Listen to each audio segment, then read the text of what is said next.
Hello students, HK edu hub চ্যানেলে তোমাদের সবাইকে ওয়েলকাম জানাই।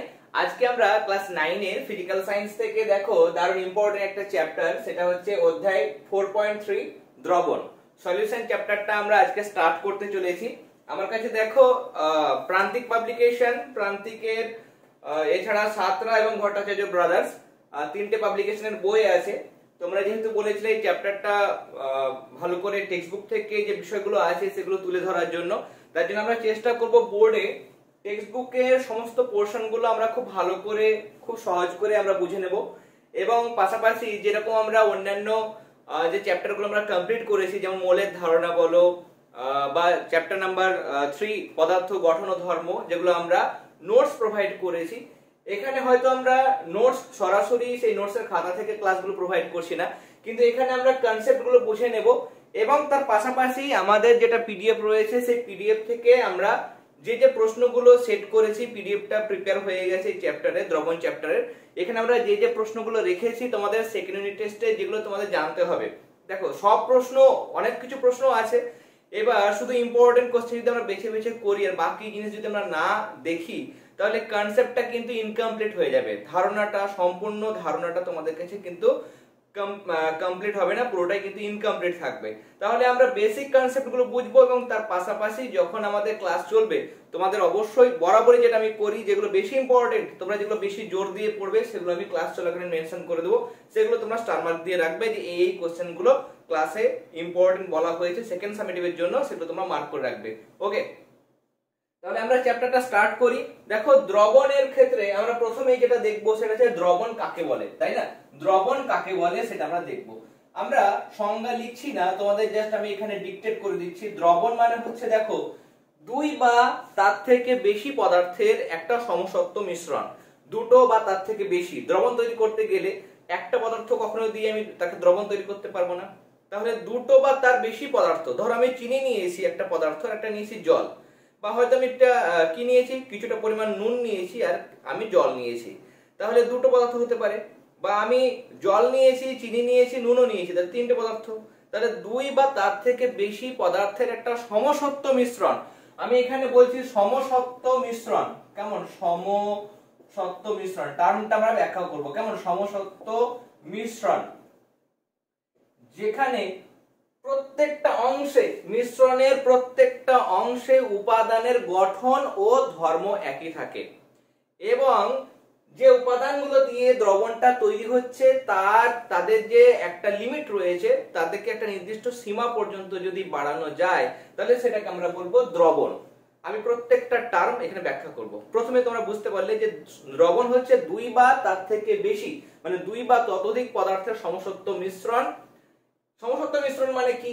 যদি আমরা দ্রবণ নিই, ধরো এখানে জল ছিল, জল নিয়েছি, এবার আমি যদি চিনির দানাগুলো এরকম ভাবে ফেলে রেখেছি, তাহলে এটা কিন্তু সমসত্ব মিশ্রণ নয়। তার কারণ এখানে চিনি হয়তো একটু ঘোলা আছে, তাই জন্য এই জায়গাটা মিষ্টি বেশি, এই জায়গাটাতে মিষ্টি আসেইনি। সমসত্ব দ্রবণ বা মিশ্রণ আমি বলতে পারবো না। সমসত্ব মানে কি? সমসত্বর ক্ষেত্রে কি হবে, সেখানে কিন্তু জলের মধ্যে, জলের যে গ্যাপ গুলো আছে, একদম সূক্ষ্ম সূক্ষ্ম আণবিক গ্যাপ আছে, সেখানে এই কণাগুলো, চিনির কণাগুলো একদম সমানভাবে, সমান অনুপাতে মিশে থাকবে। এবং আমি যদি এই জায়গা থেকে একটা স্পুন যদি আমি তুলে নিই, এই জায়গা থেকে এক স্পুন তুলে নিই, এই জায়গা থেকে এক স্পুন আমি এই মিশ্রণটা তুলে নিই, প্রত্যেকটা জায়গাতে সমান মিষ্টি আমি অনুভব করব। মানে এই জায়গাতে উপাদানগুলো, মানে জল এবং চিনির উপাদানের মানে গঠন আর ধর্ম একই হবে। এখানে উপাদানের মানে ওই দুটো উপাদান দিয়ে তৈরি করেছি আমি, জল আর চিনি, তাহলে এখানে উপাদান গঠন একই হবে, এখানেও কিন্তু উপাদান এবং গঠন একই হবে। তাহলে যেখানে উপাদানগুলো, ধরো এখানে উপরে জায়গাতে জল আছে আমার 10 ভাগ, চিনি আছে 1 ভাগ, এখানেও একই জিনিস হবে, 10:1, 10:1 এইরকমই রেশিও থাকবে। কখনো কিন্তু 8:1 বা 8:3 এরকম অনুপাত হবে না। প্রত্যেকটা জায়গায় যার যা রেশিও, সেই রেশিওটা বজায় থাকবে, তাদের উপাদান সবগুলো কিন্তু একই থাকবে, গঠনটা একই থাকবে। সেই ধরনের মিশ্রণকে আমরা বলবো সমসত্ব মিশ্রণ। তাহলে দ্রবণ হলো দুই বা ততোধিক পদার্থের সমসত্ব মিশ্রণ, যেখানে কি করা হয়, উপাদানগুলি একটা আপেক্ষিক পরিমাণ, সেটা একটা নির্দিষ্ট সীমা পর্যন্ত বাড়ানো যায়। উপাদানগুলোর আপেক্ষিক পরিমাণ একটা নির্দিষ্ট সীমা পর্যন্ত বাড়ানো যায়। মানে আমি এখানে 1 চামচ, ধরো 1 চামচ আমি চিনি গুলে দিয়েছি, গুলে গেল, 2 চামচ দিলাম গুলে গেল, 3 চামচ দিলাম গুলে গেল, 4 চামচ দিলাম গুলে গেল, 5 চামচ দিলাম গুলে গেল, 6 চামচ দিচ্ছি কিন্তু গুলছে না, 1 চামচ কিন্তু পড়ে থাকলো, 5 চামচ হয়ে গেছে গুলে গেছে, 1 চামচ গুললো না।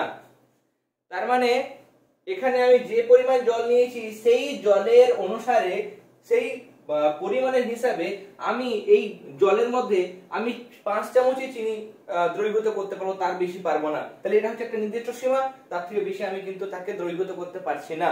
তাহলে উপাদানগুলোর পরিমাণ একটা নির্দিষ্ট সীমা পর্যন্ত বাড়ানো যায়। আমি যদি এটাকে হয়তো ছোট পাত্র করে নিয়েছি সেখানে হয়তো দেখা যাচ্ছে যে 2.5 এত চামচ, 2.5 চামচ, 2.5 চামচ পর্যন্ত আমি চিনি মেশাতে পারছি, তার থেকে বেশি হলে সেটা কিন্তু দ্রবীভূত হচ্ছে না, সেটা নিচের দিকে থিতিয়ে পড়ছে, ওকে। তাহলে দুই বা ততোধিক পদার্থের সমশক্ত মিশ্রণ যেখানে তার উপাদানগুলোর আপেক্ষিক পরিমাণ একটা নির্দিষ্ট সীমা পর্যন্ত বাড়ানো যায়, সেই ধরনের মিশ্রণকে আমরা বলবো দ্রবণ। এবার দ্রবণের মধ্যে দুটো অংশ থাকে। দ্রবণের মধ্যে আমরা যদি দেখি, দ্রবণের মধ্যে দুটো অংশ থাকে। সেগুলো কি কি? সেগুলো দেখো, দ্রবণকে আমরা লিখতে পারি, দ্রবণ সমান লিখতে পারি দ্রাব যুক্ত দ্রাবক। একটা এক্সাম্পল দিলে আশা করি ক্লিয়ার হয়ে যাবে। এক্সাম্পল দেওয়ার পর যদি আমি সংজ্ঞাটা দিই তাহলে ক্লিয়ার হবে। ধরো এটা আমি শরবত বানিয়েছি, কি কি দিয়ে? আমি এখানে দিয়েছি চিনি দিয়েছি কার মধ্যে? জলের মধ্যে, ওকে। তাহলে এখানে চিনিটা হচ্ছে দ্রাব, জলটা হচ্ছে দ্রাবক। মানেটা কি? যদি আমরা একটা দ্রবণের কথা ভাবি, দ্রবণের মধ্যে দুটো পদার্থ দিয়ে তৈরি হয়, যার পরিমাণটা কম হবে এবং যেটা ওই অন্য পদার্থের মাঝে মাঝে সূক্ষ্ম আণুবীক্ষণিক গ্যাপ থাকবে, সেই গ্যাপের মধ্যে ঢুকে যাবে মানেই তো দ্রবীভূত হবে, ওকে। তাহলে সেই জিনিসটাকে আমরা বলবো দ্রাব। যেমন আমরা যখন জলের মধ্যে চিনি গুলি, তখন ধরো জলের কণাগুলো ধরো এখানে জলের কণা আছে, এখানে জলের কণা আছে, এগুলো জলের কণা। এবার জলের কণার মাঝখানে যে আন্তঃআণবিক গ্যাপ বা ব্যবধান, সেই ব্যবধানের যেটা ব্যাস, চিনি যখন গুলে ভেঙে যাচ্ছে, সূক্ষ্ম কণা ভেঙে যাচ্ছে, নিয়ে সূক্ষ্ম কণাটা যেটা ব্যাস, সেটা ওই চিনির গ্যাপের থেকে কম বলে ওই গ্যাপে চিনির কণাগুলো কিন্তু ঢুকে যাচ্ছে, ওকে। তাহলে দ্রবণের মধ্যে যেটার আপেক্ষিক পরিমাণ, যেটার পরিমাণ তুলনামূলক কম হয় এবং যেটা ওই দ্রাবকের গ্যাপের মধ্যে, সূক্ষ্ম গ্যাপের মধ্যে প্রবেশ করে বা অবস্থান করে, সেটাকে আমরা বলবো দ্রাব, ওকে। যেমন শরবতের মধ্যে আমরা জানি জলের থেকে চিনির পরিমাণটা আমরা কম নিই এবং চিনির কণাগুলো, সূক্ষ্ম বিভাজিত কণাগুলো, সেগুলো জলের আন্তঃআণবিক গ্যাপের মধ্যে কিন্তু ঢুকে গিয়ে দ্রবণটা তৈরি করে। তাহলে এখানে চিনিটা হচ্ছে দ্রাব। এবার দ্রাবক কি? তাহলে দ্রবণের মধ্যে যেটার আপেক্ষিক পরিমাণ বেশি থাকে এবং দ্রবণের ভৌত অবস্থা যার উপর ডিপেন্ড করে। দ্রবণের ভৌত অবস্থা মানে এই দ্রবণটা, শরবতটা সলিড, লিকুইড না গ্যাস, কঠিন, তরল না গ্যাস? অবশ্যই তরল, কঠিন বা গ্যাস না। চিনিটা কঠিন, জলটা কি? লিকুইড। তাহলে দ্রবণের ভৌত অবস্থা, দ্রবণটা কঠিন হবে না, তরল হবে না, গ্যাস হবে, সেটা কার উপর ডিপেন্ড করছে? দ্রাবের উপর কিন্তু ডিপেন্ড করছে না, দ্রাবকের উপর ডিপেন্ড করছে। তাহলে দ্রাবক, জলটা হচ্ছে তরল, দ্রবণটাও হয়ে গেল তরল। তাহলে দ্রবণের ভৌত অবস্থা মানে দ্রবণের মধ্যে যার আপেক্ষিক পরিমাণ বেশি থাকে এবং দ্রবণের ভৌত অবস্থা যার উপর নির্ভর করে, সেটাই হচ্ছে দ্রাবক। আশা করি বুঝতে পেরেছো, ওকে। এবার দ্রবণের আমরা ভাগ করব। দ্রবণকে আমরা মূলত তিনটে ভাগে ভাগ করব। আমরা এখানে ভাগ করব। এক হচ্ছে প্রকৃত দ্রবণ বা ট্রু সলিউশন, প্রকৃত দ্রবণ। 2 নাম্বার দেখব আমরা কলোইডীয়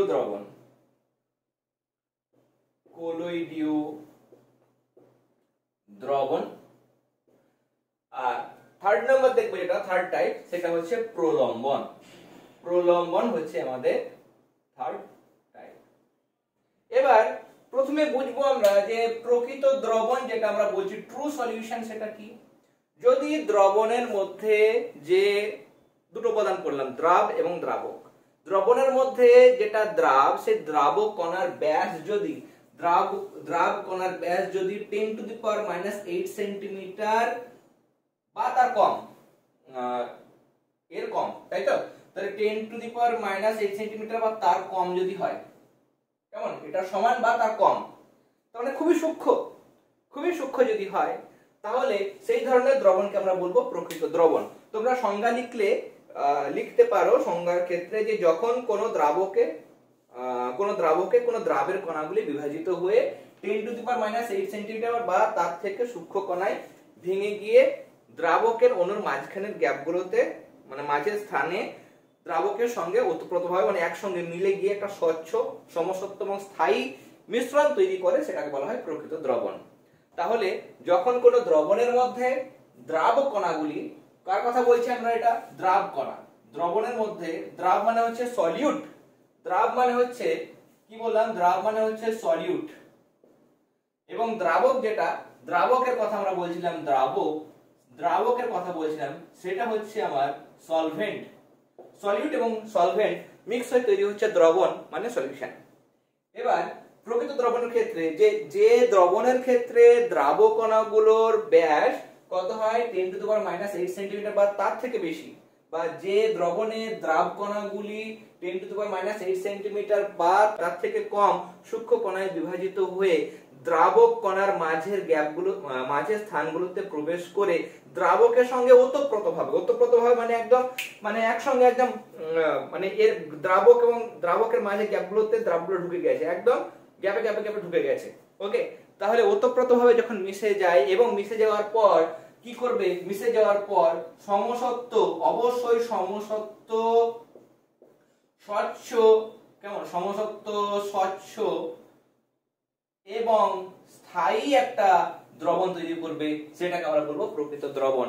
অবশ্যই সমসত্ব হবে, প্রত্যেকটা জায়গার উপাদান এবং গঠন ধর্ম একই হবে, দ্রব এবং দ্রাবক সব জায়গাতে সমান সমান রেশিও মেনটেন করবে, এবং সেটা স্বচ্ছ হবে, ক্লিয়ার হবে। একটা পাত্রে যদি রাখি, তুমি এই দিকে যদি দেখো, এই দিক থেকে যদি তুমি দেখো, কেমন, আমি ছবি আঁকতে ঠিক পারি না, যদি এই দিক থেকে দেখো, মানে এই দিকটা সাইডটা তুমি দেখতে পারবে, কেমন, এমন নয় যে উল্টো দিকে আমি দেখতে পাচ্ছেন, সেটা কিন্তু হবে না, কেমন। আমার যদি এটা হয়, আমি যদি এই দিকটা এমনিভাবে তাকাই, আমি উল্টো দিক দেখতে পারবো না, ফোনের জন্য উল্টো দিকটা দেখতে পাবো না। কিন্তু যদি কাঁচ হতো, কাঁচটা কেমন হয়, স্বচ্ছ, এই দিক তাকালে ওই দিকটা আমি দেখতে পাই, কেমন, শপিং মলের ক্ষেত্রে কাঁচগুলো এই দিক ওই দিক দেখা যায়। তাহলে এটা স্বচ্ছ হবে এবং স্থায়ী হবে, স্টেবল হবে। এমন নয় যে শরবত বানিয়ে আমি রেখে দিয়েছি, কিছুক্ষণ পর দেখা গেল যে আবার সব চিনিগুলো নিচে জমে গেল, তা কিন্তু হবে না। তাহলে ট্রু সলিউশনের ক্ষেত্রে, প্রকৃত দ্রবণের ক্ষেত্রে সেটা হচ্ছে স্টেবল, আনস্টেবল নয়, সেটা কিন্তু স্থায়ী একটা দ্রবণ আমরা পাচ্ছি। এবার এর ক্ষেত্রে তাহলে আমরা বৈশিষ্ট্য কি কি বলতে পারবো, প্রকৃত দ্রবণের আমরা যদি বৈশিষ্ট্য বলতে চাই, প্রকৃত দ্রবণের বৈশিষ্ট্য আমরা কি কি বলবো, অবশ্যই সেটা সমসত্ব হবে। সমসত্ব মানে দ্রবণের যে উপাদানগুলো আছে সেগুলোর আপেক্ষিক পরিমাণ, গঠন, ধর্ম সব জায়গায় একই হবে, দ্রবণটা স্বচ্ছ হবে, এবং প্রকৃত দ্রবণ অবশ্যই কি হবে, সেটা কিন্তু স্থায়ী হবে। ওকে, স্থায়ী হবে, এবং প্রকৃত দ্রবণের ক্ষেত্রে দ্রাবকণার ব্যাস হলো 10⁻⁸ সেন্টিমিটার বা তার কম। তাহলে এগুলো হচ্ছে বৈশিষ্ট্য। এছাড়াও দেখো, প্রকৃত দ্রবণের মধ্যে দ্রাব কণাগুলোকে কিন্তু নেকেড আই, খালি চোখে কিন্তু দেখা যায় না। চিনি গুলে দেওয়ার পর তুমি যদি শরবতটা নিয়ে, কাঁচের গ্লাসে নিয়ে যদি চিনি খোঁজার চেষ্টা করো, ধরো পুরো গুলে দিয়েছো, তুমি কিন্তু খুঁজে পাবে না। তাহলে খালি চোখে দেখো, এগুলো বৈশিষ্ট্য, এগুলো সব বৈশিষ্ট্য, এই মানে এই যে ব্যাস, সেটা বৈশিষ্ট্য। এটা খালি চোখে এমনকি অনুবীক্ষণ যন্ত্রেও কিন্তু দেখা যায় না, কেমন, অনুবীক্ষণ যন্ত্রও কিন্তু আমরা দেখতে পাবো না, যেহেতু কণাগুলো একদমই সূক্ষ্ম। আর একটা জিনিস মনে রাখবে যে যদি আমরা প্রাণীজ ঝিল্লির কথা বলি, মানে এমনিতে নর্মাল ধরো ফিল্টার কাগজ দেখলাম, ফিল্টার কাগজ দিয়ে যদি আমি শরবতটাকে নিয়ে ঢালি, পুরো সলিউশনটা চলে যাবে, চিনি তো গুলে দিয়েছো পুরো, তাহলে ফিল্টার কাগজে কিন্তু কিছুই আটকাবে না। যদি কাদা জল নিতে, তাহলে কাদাটা আটকে যেত, কাদা বালি আটকে যেত, জলটা নিচে পড়তো। কিন্তু ট্রু সলিউশনে সবই তো আপনার সমসত্ব মিশ্রণ, সবই তো ভুলে গেছে, তাহলে ফিল্টার কাগজ ভেদ করে চলে যাবে। ফিল্টার কাগজ বলো, পার্চমেন্ট কাগজ, বা এখানে যদি আমরা প্রাণীজ বা উদ্ভিজ্জ ঝিল্লির কথা বলি, প্রাণীজ বা উদ্ভিজ্জ ঝিল্লির কথা যদি আমরা বলি, তাহলে সেগুলো দিয়ে কিন্তু সেগুলো ভেদ করে যাবে, প্রত্যেকটা জিনিস ভেদ করে যাবে। কেন? যেহেতু তাদের কণাগুলোর ব্যাস একদমই সূক্ষ্ম হয়। ওকে, আরেকটা জিনিস যেটা আমরা পরবর্তী যখন আমাদের ক্লাস আরো এগোবে তখন বলবো, সেটা হচ্ছে ব্রাউনীয় মোশন বা ব্রাউনীয় গতি এবং তার সঙ্গে টিন্ডাল ইফেক্ট, এগুলো আমরা আলোচনা করব। টিন্ডাল ইফেক্ট, টিন্ডাল প্রভাব, এগুলো কিন্তু শো করে না, এগুলো কিন্তু দেখায় না। ওকে, আর একবার রিক্যাপ করে দিই। দ্রবণের ক্ষেত্রে, প্রকৃত দ্রবণের ক্ষেত্রে দ্রাবকণার ব্যাসগুলি 10⁻⁸ সেন্টিমিটার বা তার থেকে কম হয়। প্রকৃত দ্রবণ সব সময় সমসত্ব এবং স্বচ্ছ হয়। প্রকৃত দ্রবণ রেখে দিলে অনেকক্ষণ দীর্ঘক্ষণ পর্যন্ত স্থায়ী থাকে। প্রকৃত দ্রবণ খালি চোখে দেখা যায় না, এমনকি শক্তিশালী পরাণুবীক্ষণ যন্ত্র সাহায্যেও কিন্তু একে দেখা যায় না। এবং প্রকৃত দ্রবণ ফিল্টার কাগজ, পার্চমেন্ট পেপার, প্রাণীজ ঝিল্লি ইত্যাদি সহজে ভেদ করে চলে যেতে পারে। প্রকৃত দ্রবণ ব্রাউনীয় গতি, টিন্ডাল প্রভাব ইত্যাদি কিন্তু দেখায় না।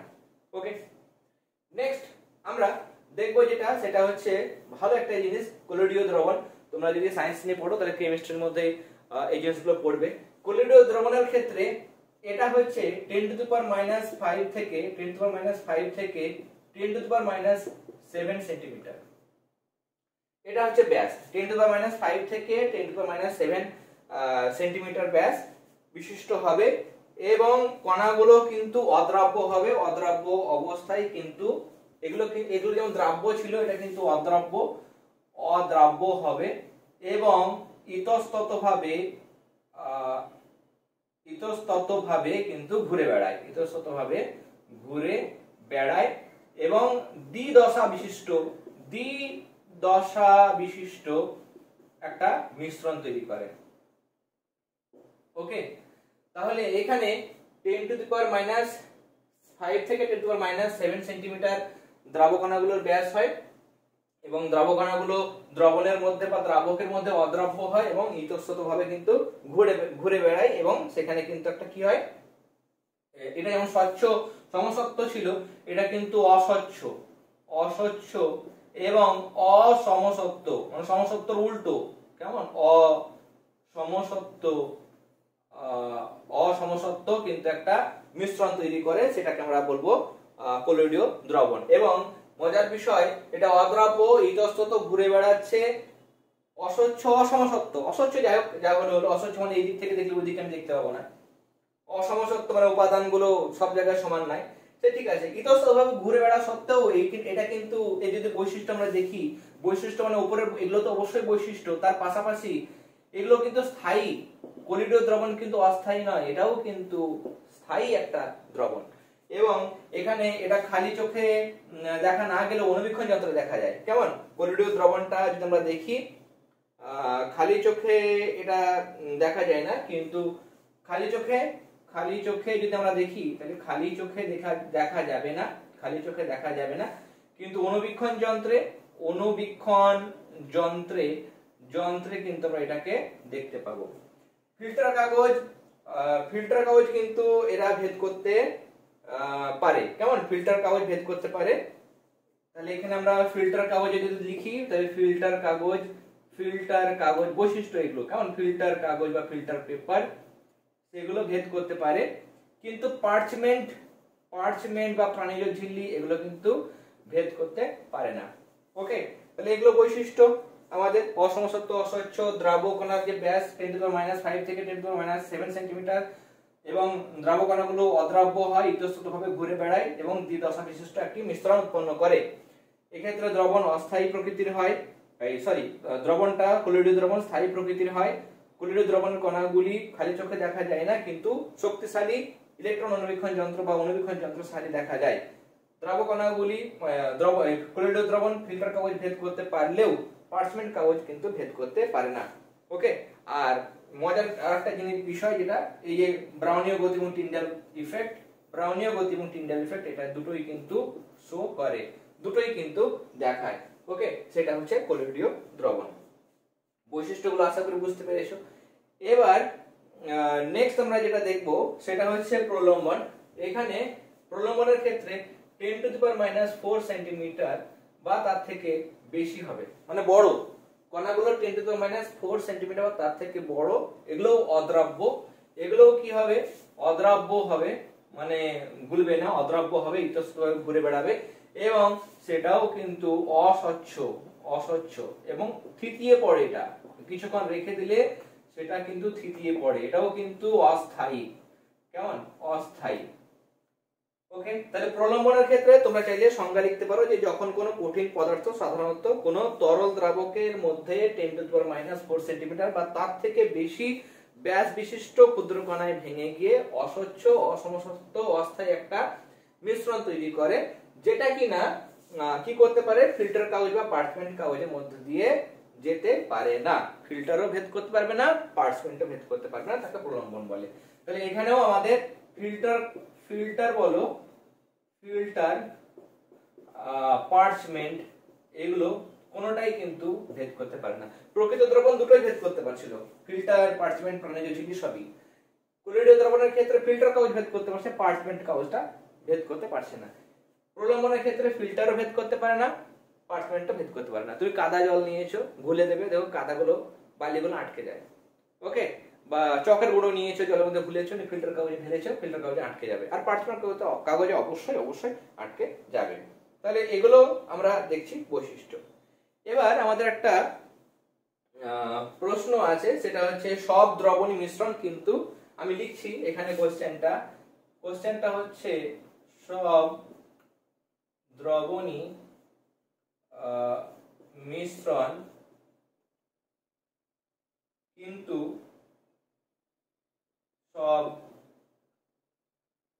মিশ্রণ দ্রবণ নয়। এটা ব্যাখ্যা। আগে আমি বলিনি, এখানে কি বলেছে দেখো, দুই বা ততোধিক পদার্থের সমসত্ব মিশ্রণের প্রতিটি উপাদানের আপেক্ষিক পরিমাণ একটা নির্দিষ্ট সীমা পর্যন্ত পরিবর্তন করা সম্ভব হলে ওই সমসত্ব মিশ্রণকে দ্রবণ বলে। দুটো বা তার থেকে বেশি পদার্থের সমসত্ব মিশ্রণ, যেখানে উপাদানগুলির আপেক্ষিক পরিমাণ একটা নির্দিষ্ট সীমা পর্যন্ত বাড়ানো যায়, সেটাকে আমরা প্রথমেই বলে দিয়েছি, সেটাকে দ্রবণ বলে। কেমন? দ্রবণের মধ্যে সমসত্ব মিশ্রণ হবে এবং উপাদানগুলো আপেক্ষিক পরিমাণ একটা নির্দিষ্ট সীমা পর্যন্ত বাড়ানো যায়। ওকে, সেগুলোকে আমরা বলছিলাম দ্রবণ। কিন্তু মিশ্রণের ক্ষেত্রে সব মিশ্রণকে আমরা দ্রবণ বলতে পারবো? মিশ্রণের ক্ষেত্রে কিন্তু আপেক্ষিক পরিমাণ যেগুলো আছে, দুটো জিনিস, বালি আর সিমেন্ট মিশাচ্ছি, আমি 1 বস্তা বালি নিয়েছি, 1 বস্তা সিমেন্ট নিয়েছি, করতে পারি। 10 বস্তা সিমেন্ট নিয়েছি, 1 বস্তা বালি করতে পারি। বা 1 বস্তা সিমেন্ট 10 বস্তা বা 20 বস্তা বালি, যে কোনো অনুপাতে আমি যা খুশি করে মেশাতে পারি। তাহলে মিশ্রণের মধ্যে যে উপাদানগুলো মিশিয়ে আমি তৈরি করছি, সেগুলো আপেক্ষিক পরিমাণের বাড়ানোর একটা নির্দিষ্ট সীমা কিন্তু নেই। ইচ্ছা মতো, মানে সীমা নেই, লিমিট নেই। লিমিটের বাইরে গিয়ে আমি যে কোনো অনুপাতে তাদেরকে মিক্স করে আমি মিশ্রণ তৈরি করতে পারি, তাই না? তাহলে আপেক্ষিক পরিমাণ মিশ্রণের ক্ষেত্রে যে কোনো পরিমাণ আমি মেশাতে পারি। তার জন্য এই সব মিশ্রণকে আমরা দ্রবণ বলতে পারবো না। ওকে, তাহলে যদি তোমরা ব্যাখ্যা করো, তাহলে ব্যাখ্যা করলে তোমরা বলবে যে আমরা জানি যে দ্রবণ হলো এক ধরনের সমসত্ব মিশ্রণ, যেখানে তাদের উপাদানগুলো আপেক্ষিক পরিমাণ একটা নির্দিষ্ট সীমা পর্যন্ত বাড়ানো যায়। কিন্তু মিশ্রণের ক্ষেত্রে মিশ্রণ দুই বা ততোধিক পদার্থ দিয়ে তৈরি হলেও তাদের আপেক্ষিক পরিমাণগুলো যে কোনো অনুপাতে কিন্তু বাড়ানো যায়। কেমন? ইচ্ছা মতো যে কোনো অনুপাতে কিন্তু বাড়ানো বা কমানো যায়। তার জন্য সব মিশ্রণকে কিন্তু আমরা দ্রবণ বলতে পারবো না। ওকে, আর এখানে তুলনাগুলো তোমরা করতে পারবে প্রকৃত কলিডীয় প্রলম্বনের মধ্যে। এক হচ্ছে এটা সমসত্ব স্বচ্ছ, এটা হচ্ছে অসমসত্ব অস্বচ্ছ। এখানেও তোমরা দেখলে যে এটা অসমসত্ব অস্বচ্ছ।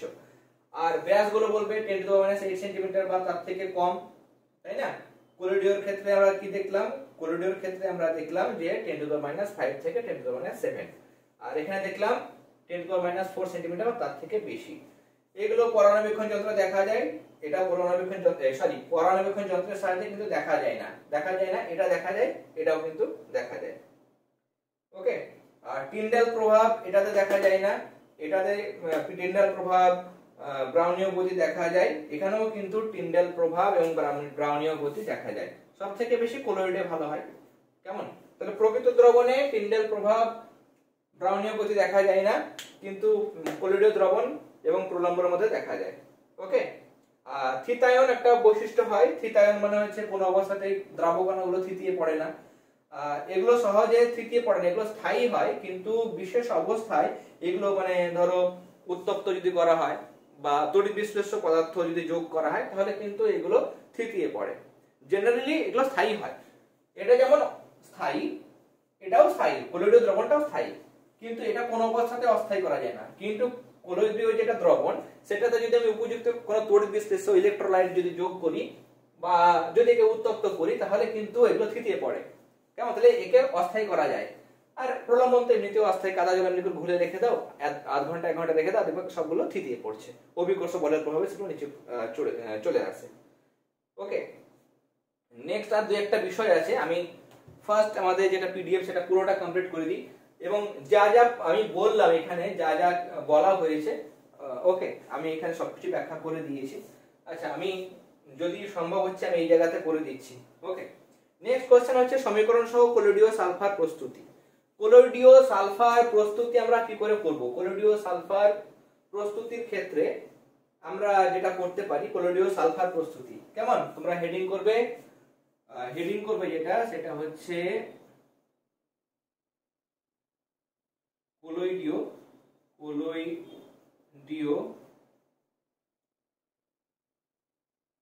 সালফার। এখানে কি করা হয়, সোডিয়াম থায়োসালফেট মানে হচ্ছে Na2H2O3। সোডিয়াম থায়োসালফেটের সাথে লঘু হাইড্রোক্লোরিক অ্যাসিড মানে তোমরা জানো HCl, কেমন, এবং 2 ভাগ HCl লাগবে, ব্যালেন্স গুলো তোমরা করবে, 2 ভাগ HCl লাগবে। লঘু হাইড্রোক্লোরিক অ্যাসিড বা সালফিউরিক অ্যাসিডও দেওয়া যায়, মানে তুমি চাইলে এই বিক্রিয়াটা Na2H2O3 প্লাস 2H2SO4 এটাও করতে পারো।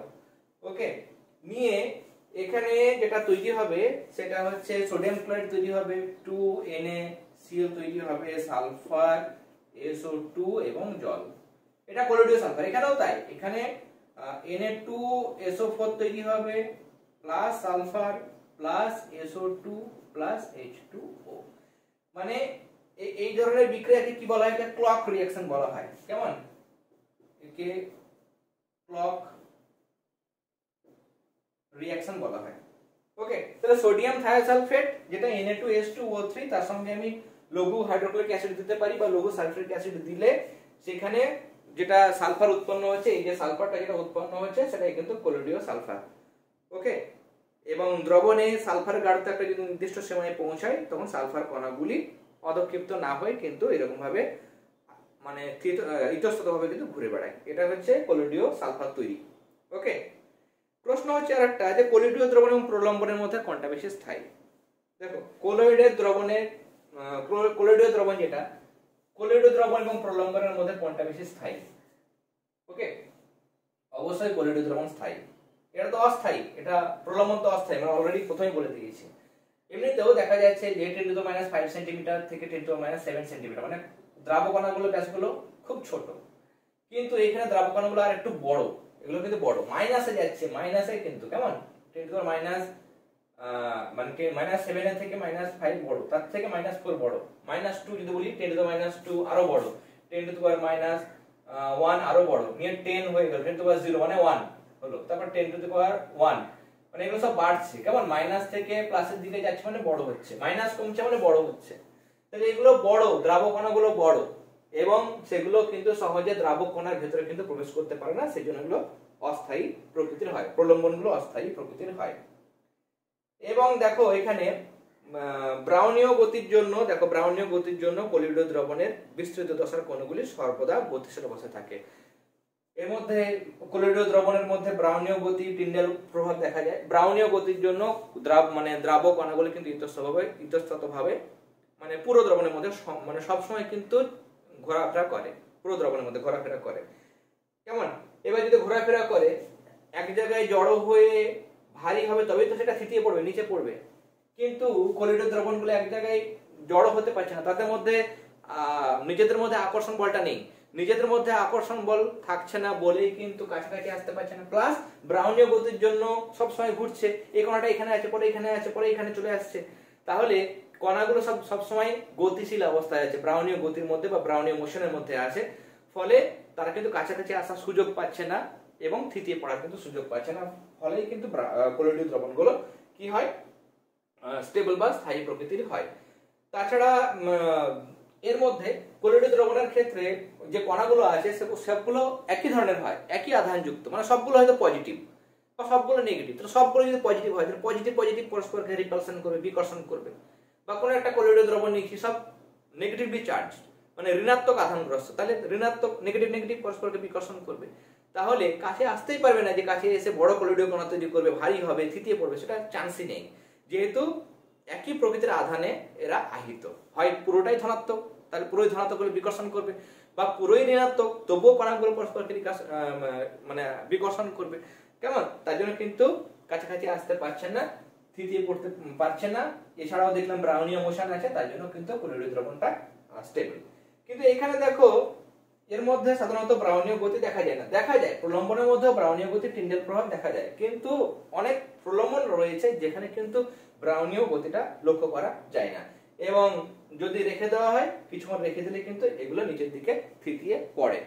ওকে, তার জন্য প্রলম্বন হচ্ছে অস্থায়ী। তাহলে আমরা দেখলাম কলোয়েডীয় দ্রবণ এবং প্রলম্বনের মধ্যে যদি আমাদের কম্পারিজন দেয় যে কোনটা বেশি স্টেবল, তাহলে আমরা বলে দিতে পারবো যে কলোয়েডীয় দ্রবণের মধ্যে যেহেতু এক হচ্ছে ব্রাউনীয় গতি দেখা যায়, ব্রাউনীয় গতির জন্য পদার্থের কণাগুলো কাছাকাছি আসতে পারছে না, ইতস্তভাবে পুরো দ্রবণের মধ্যে ঘোরাফেরা করছে, তার জন্য সেটা হচ্ছে স্থায়ী, কাছে এসে একত্রিত হয়ে নিচে পড়তে পারছে না।